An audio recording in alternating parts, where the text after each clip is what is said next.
Hello, everyone. My name is John Reed, and welcome to the second episode of the Power Arc Anime and Manga Podcast.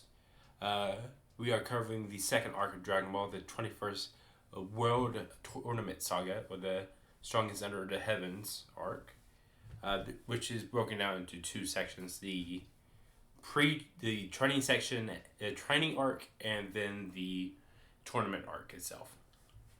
Normally, I would be joined with my co-host Kynan.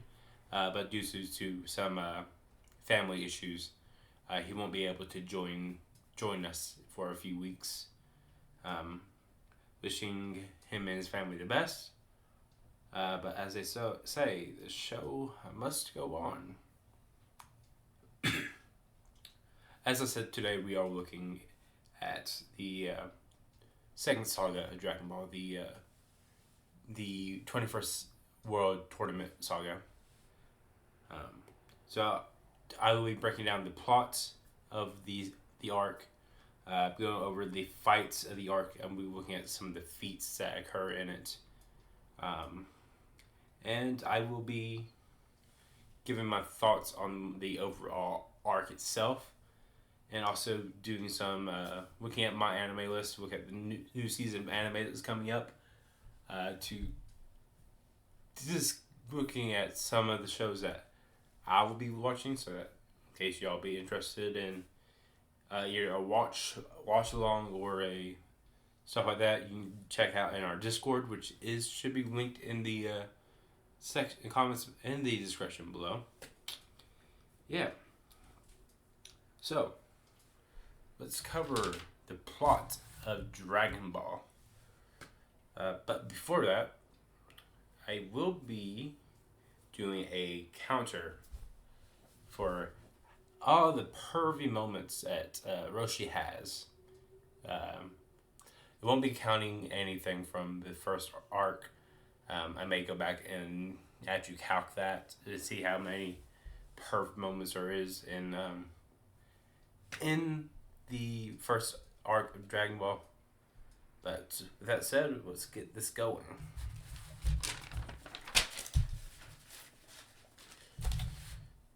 So this arc begins with Goku arriving on Roshi's island, where Roshi's intensely watching women work out on the TV. That's one pervert moment right there. So I'm gonna add that to the counter.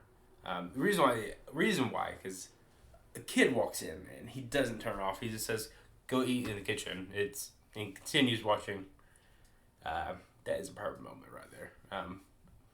Again, this is not meant to be like a diss on Dragon Ball or anything, so please don't take it that way. This is just me having a little fun and seeing how many of these perfect moments there is in the first in this arc of Dragon Ball. So once Goku gets to the kitchen, eats all the food, and Roshi asks him what he wants to do, and Goku says that his goal is to become stronger than Roshi, which is interesting because that is at the end of the arc. Most people probably have already seen Dragon Ball, so it's not really a spoiler on what happened. But in case anyone who's watching this without seeing it, spoiler warning. He does not beat Roshi at the end of the arc, so Goku failed his goal. He obviously will become stronger than Roshi at some point in the series. Just at this very moment, Goku is not the strongest.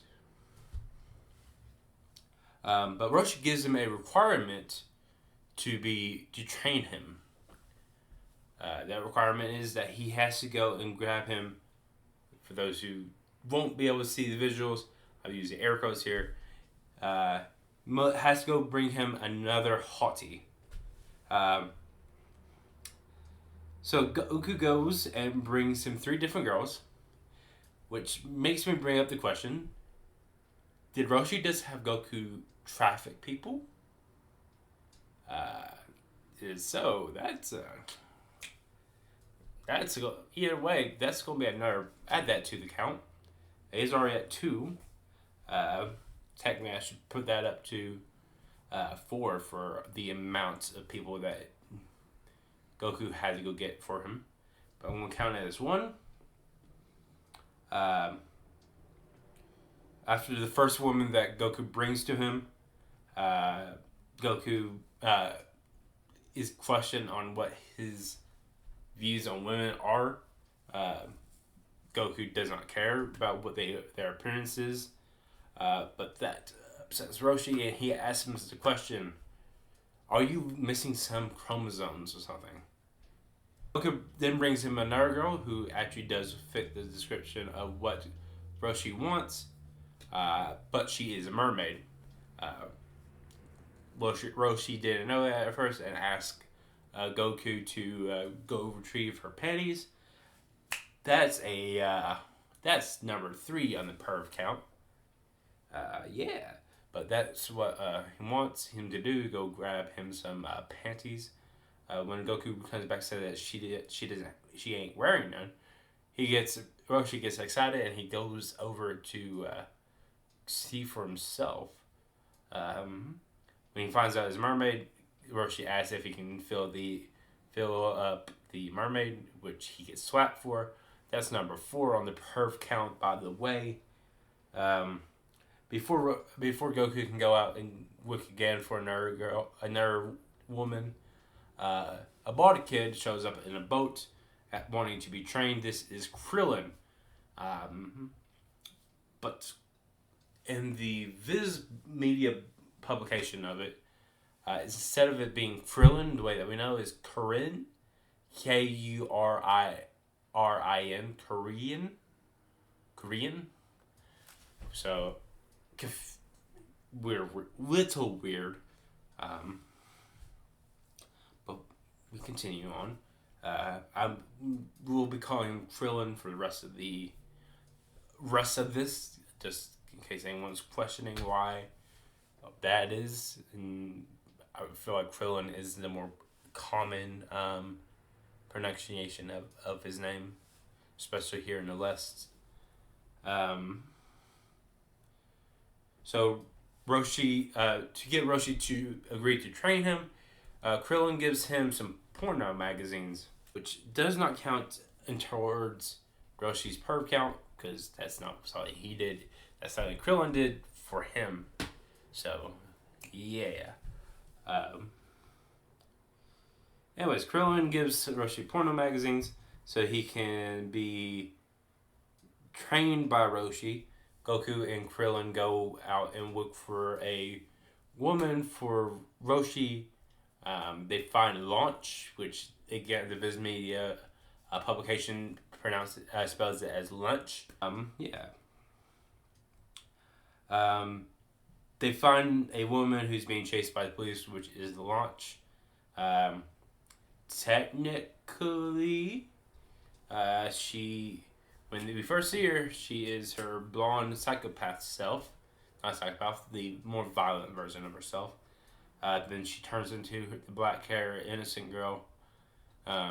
So, technically, the dominant personality in that in Launch is the one that we see first, which is the violent side. So technically, they did not get her permission to take Launch to Master Roshi's, but the black hair innocent version of Launch agreed to go. So it's Viz translation. Goku literally brought Roshi lunch. That's kind of disturbing. But that's not Roshi / Toriyama. That's the translation error, or I presume, for the spelling of her name. Once Launch joins the island, she basically shoots with a machine gun, hitting Roshi, Goku, and Krillin with a machine gun, headshotting all of them.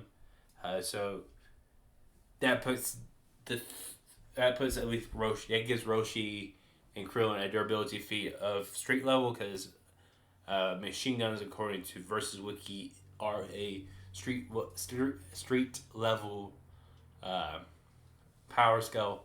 So that means that gives them a, at the very least, street level. Before they begin training, Roshi gets launch a maid outfit to wear. He also makes himself and the two young ones wear maid outfits, make her feel comfortable wearing the maid outfit. Yeah, that's add that to the count per moments. Add that to the count. After getting permission to train with Roshi, they travel to a village and start training there. Before they begin to do the actual training, they do a 100-meter dash.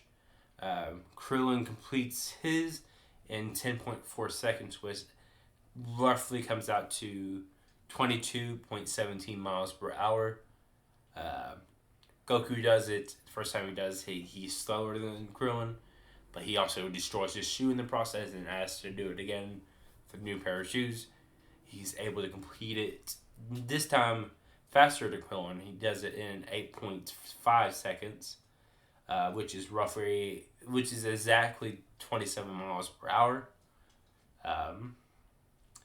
Then Roshi runs doing a 5.6 seconds, which is 41.4 miles per hour.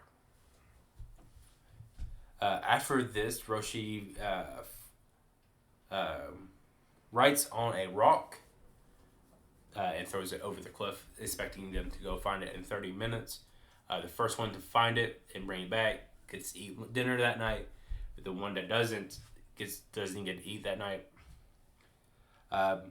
This is a good writing thing because you see the different thought process of Krillin and Goku. Goku is straightforward. He's like, oh, walk with it that way. I'm going to jump over the cliff and go get it as fast as possible. Don't worry about anything else. While Krillin is the logical thinker. It's like, okay, if I jump down, I'm going to die. I need to find a way down. But this also brings up a question from Krillin. Krillin asks when he sees Goku jump, is this guy even human? Which reminds me that Krillin has not seen Goku's tail. He doesn't know that he has a tail. He just thinks he's a regular boy. So Krillin decides he's going to try to trick Roshi by getting a rock and writing the same symbol that he wrote on the rock and present it to Roshi. Roshi immediately knows that this is not his rock. He knows his handwriting and this tells him to go actually find the rock. Goku in this time has found the rock, was on his way back, and they get into a competition, a short little scuffle with Goku overpowering Krillin, and Krillin surrendering, but in the process of him stealing the rock, he throws the fake rock, and sending Goku after the fake rock, while he hurries off to get to the house, winning the fight. So Goku loses to Krillin. Weird as that is to say, Krillin beats Goku. Then the training actually begins. Before that, Master Roshi wakes them up at 4:30 in the morning to start their training. He finds that Goku is sleeping with Launch, who has turned into her violent side and tried to wake up Goku without waking up Launch. Unfortunately, Launch wakes up, and then Launch and Goku have a little tiny scuffle. And very quickly, Goku knocks out Launch, and it doesn't really show or say that Roshi went to grab or touch the boob, but it is depicted at him pointing at it. So it is implied, I think, So add that to the counter. And then the actual training regimen that they go through is a pretty interesting one in my opinion. But we'll get to that later. They have to deliver milk to the entire village. They will have to run, jog, skip, and do zigzags, carrying milk throughout the village, up mountain stairs, which even tires out Goku at the very beginning of it. Which doesn't tire out Roshi's. That puts Roshi's stamina up a lot higher than Goku's.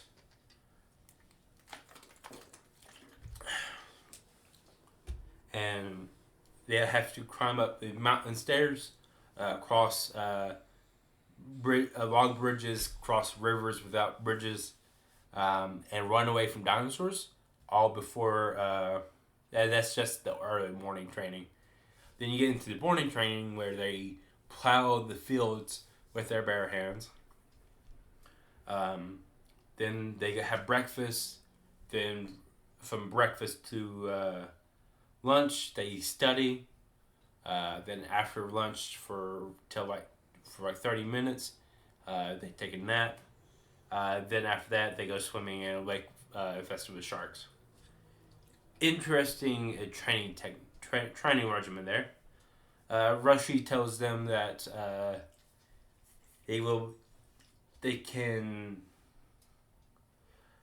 their training will be done whenever they are able to move a boulder, and Roshi pushes a boulder that is about 3 times his size. Goku comes up and does it effortlessly, and then Roshi looks at Goku and says, "Oh yeah, you have to prove this one, which is 10 times the size of Goku." After 7 to 8 months, they are able to move the boulder, both Krillin and Goku, and Roshi signs them up for the 21st Strongest Under the Heavens tournament.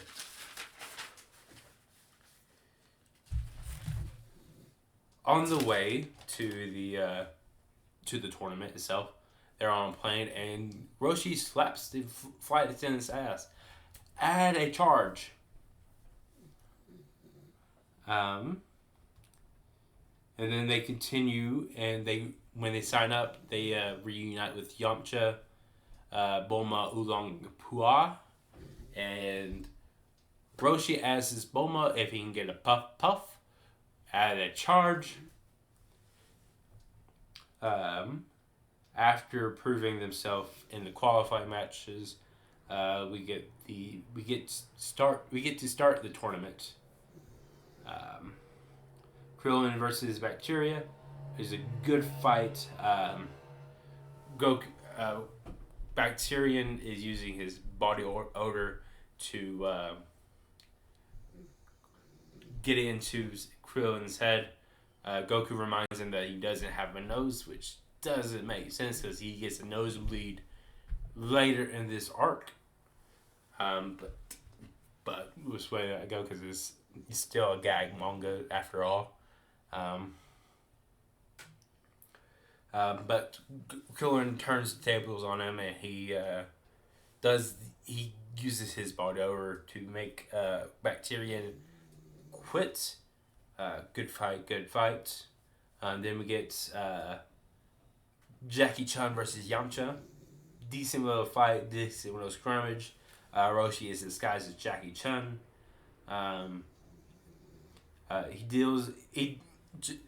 deals with Yamcha really quick. Then somehow, don't know how he does it. Roshi can read minds apparently. So he reads Namu's thoughts and memories, and he sees his backstory where he is basically fighting to get water for his tribe in the desert. Then Namu goes up and fights Rampham. Rampham tries to play mind games with Mr. Namu by stripping and faking injuries, playing on his masculinity. not Goku.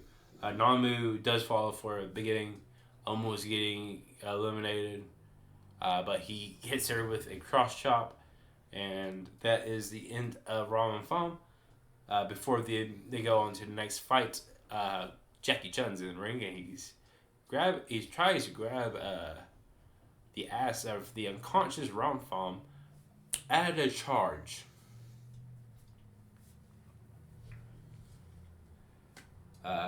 So then we get Goku versus Garan. Garan is a pterodon. This was a really good fight. Garan is playing dirty, trying to eliminate Goku. He gets sent flying, and he uses his wings to get back. He sends Goku flying. He uses Nimbus to get back. Gets told he can't use Nimbus again. Gets thrown out again. He regrows his tail and flies back. Then after he regrows his tail, he headbutts it. While casually destroying it. Then when he turns around to fight Garan is like, "Fuck this! I quit." Then go into Krillin versus Jackie Chun. This is a really good matchup. It is there is a I really enjoyed the segments where they had to redo the fight sequence they just did in slow motion because they were moving so fast for the audience to see. I found that actually funny.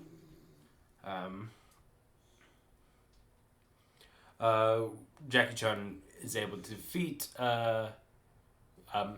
the young Krillin. After Krillin sends him flying, he uses Kamehameha to come back. Almost forgot.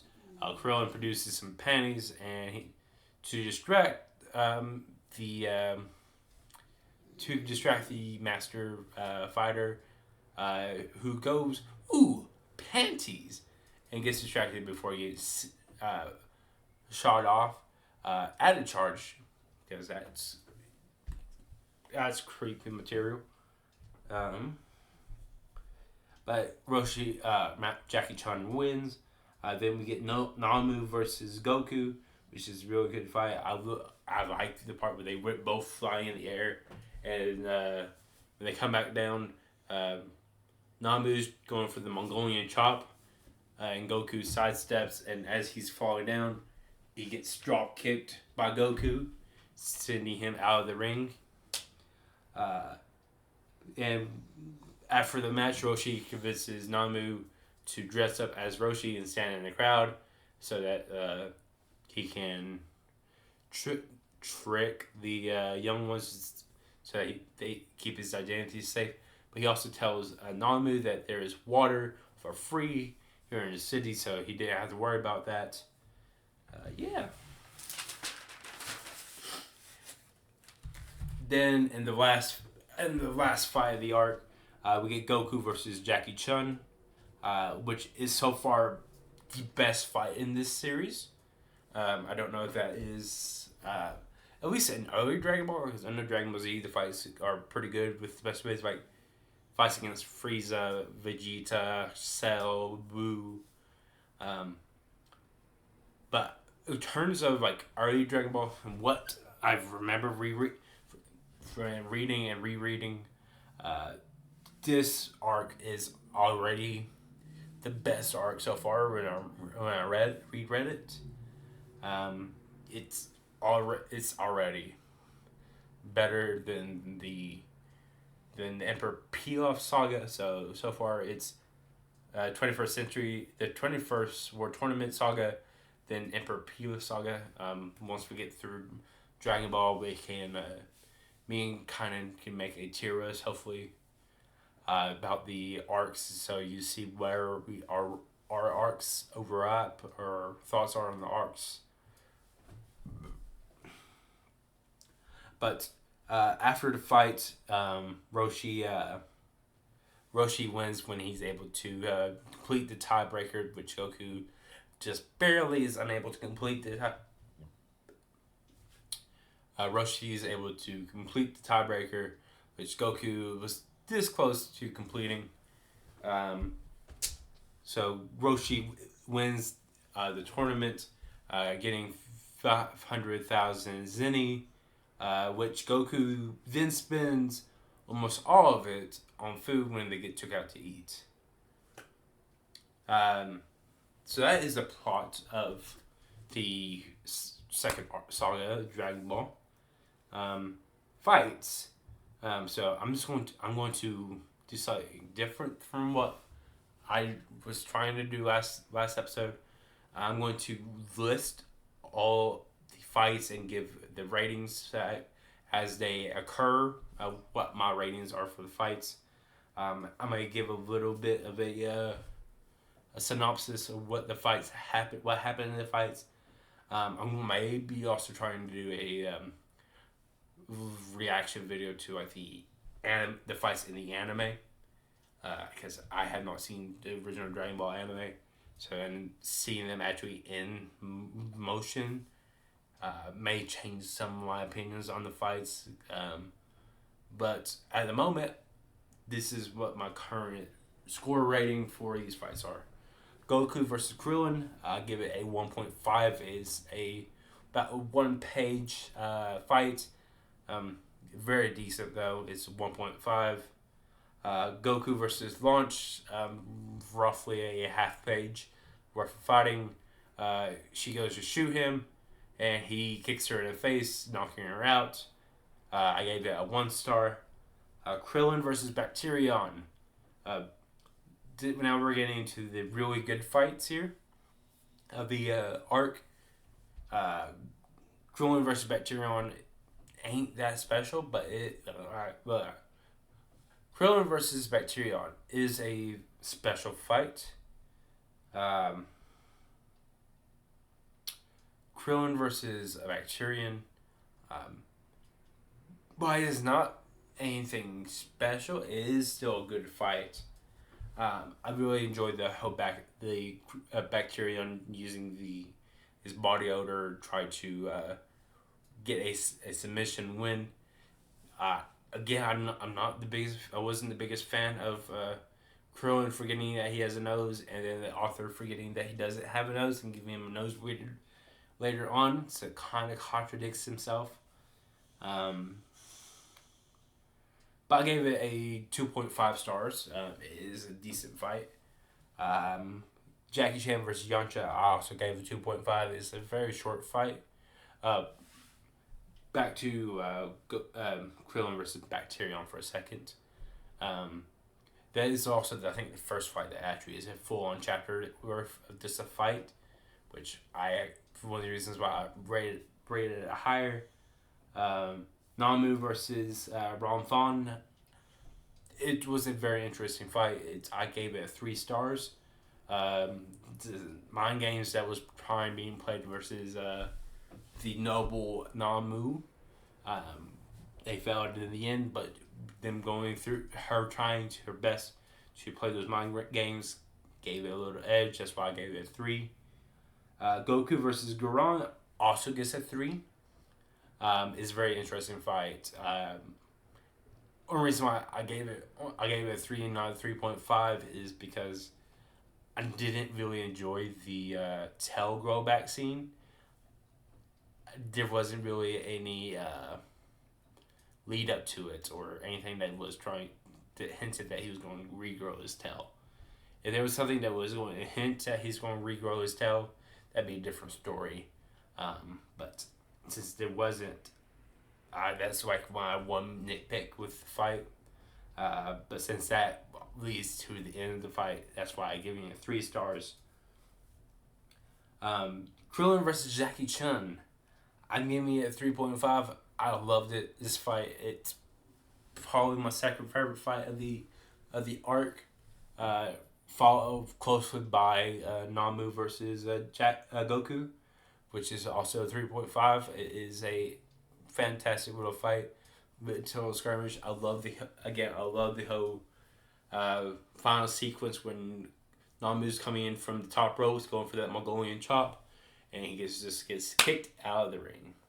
That might have been a little loud for the headphone users. I'm sorry. Then the final fight was Jackie Chun versus Goku. Again, this is my favorite fight. This is I think the first multi-chapter arc or multi-chapter fight. So that was I really enjoyed it. It was top notch. Kamehameha from Goku getting back into the ring. Him seeing the moon turning to the Great Ape. Getting Roshi Kamehamehaing the moon, destroying the moon, which means Roshi has a moon destroying feat, which sets Roshi as at the moment the strongest in the verse. Which also means that Goku did not complete his mission, his goal, which is interesting. I find that interesting. It may not actually be interesting, but I find that interesting. Yeah, I'll find that interesting. So those were the fights. I don't know if I said it, but Jackie Chun versus Goku is 4 stars. The highest rating fight I gave to anything in this arc or anything in the previous arc. I just thought it was that good. My overall thoughts, though, for the saga, it's fun. It's a very interesting. Goku, I love the whole bit where they're showing the different mentalities of how Goku and Krillin thinks through a problem or situation. With Goku being the straightforward person and Krillin being the logical person. I'm not the biggest fan of pervert characters. I think that they have their place in these stories. They're just personally not for me. I mean, I like making fun of them, and so I did the pervert counter. So that may be a returning segment on these podcasts. Don't know. Maybe do something with it. I don't know. I think the tournament arc itself was really well executed. Didn't overstay its welcome. It was straight to the point.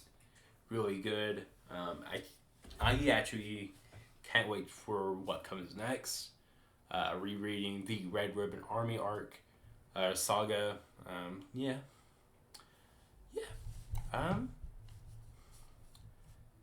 That is my thoughts on the second Saga of Dragon Ball. Fix my camera real quick. Get back there. Yeah. Okay.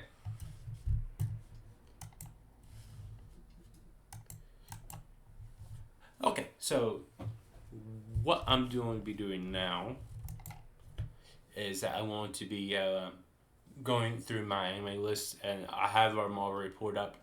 I'm going to be pulling up and talking about some of the shows that I'm planning on watching in this next season of anime. If any of you all will want to do like a watch along in the Discord, just let me know. I can try to arrange something like that. So as you see, the first one here is Konosuba. Konosuba season 3, which is I've seen season 1 and 2 is really good. I personally love it.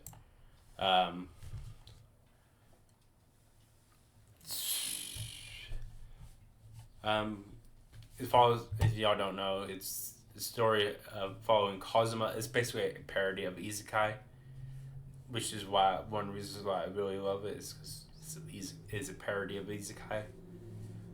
From the next 2, you're going to think, for next 3, you're going to think that I really like Isekai, which is not the case.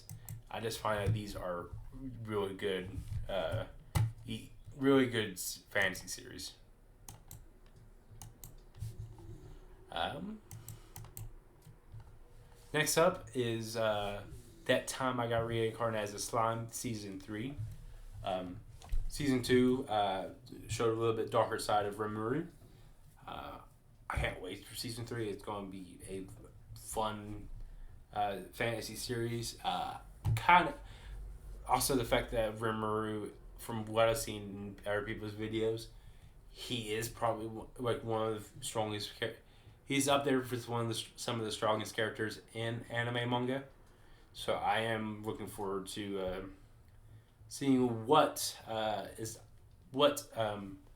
Rimuru gets up to. After that, you got Mushoku Tensei Season 2 Part 2, which is the second part of Mushoku Tensei. I know some people does like to hate on Mushoku Tensei, but I find it quite enjoyable. Is a really fun anime manga series. I'm currently trying to pick up the light novels of it to read. I really enjoy the story of Mushoku Tensei. Then after that, I have the Misfit Demon King Academy. This is just a pure fantasy. This ain't even isekai. But this is just, when I watched Season 1, it was the funniest shit I've seen in a while, since I think One Punch Man Season 1. Mr. No Punch Man right here. So I can't wait to actually sit down, watch it. Next three are some new series that are Season 1s here. First up is Kaiju number 8. I've read volume 1 of this manga. I decided I was going to wait to the anime drop to check that all out. It's being produced by Toho Animations, people who make One Piece. So it should be good. I know a little bit about it, not that much. Next up is Go Go Loser Ranger. Basically, evil Power Rangers. I can't wait for it. Read volume 1 of this. It does seem like it's going to be a really good one. And the last Season 1 show I have here is Windbreaker. I don't really know anything about it. I know it's like a delinquent fighting series. It's going to be made by Cloverworks. So I have hopes for it. I kind of want to try to do something with street level characters in the future of the channel. So these delinquent shows are going to be probably coming up here and there in shows in our rundown of the shows. Finally is Baki versus Kengan Ashura. I didn't even know that this was happening. It's a crossover.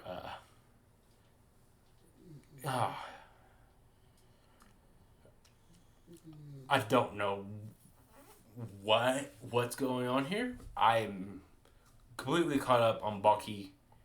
I have not. I've read like 5 chapters of Kengan Ashura. I really want to get into Kengan Ashura, but so far I haven't been able to get past. I haven't been back to read Kengan Ashura in a while. But that said, I am looking forward to this right here. It's 1 episode.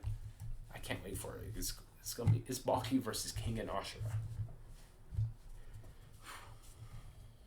Anyways, guys, that is going to be all for me here. Unfortunately, with kind of not being here, it's going to be a shorter episode of the podcast, unfortunately. So please try to give us some support here. Check out our Twitch on twitch.tv/PowerArtPodcast. Check out our Discord. It should be in the description below. Be sure to give us a like, comment on the video, share it around to your friends. Try to help this channel poppin', really. Thank you all, and I'll be seeing you all on the next one.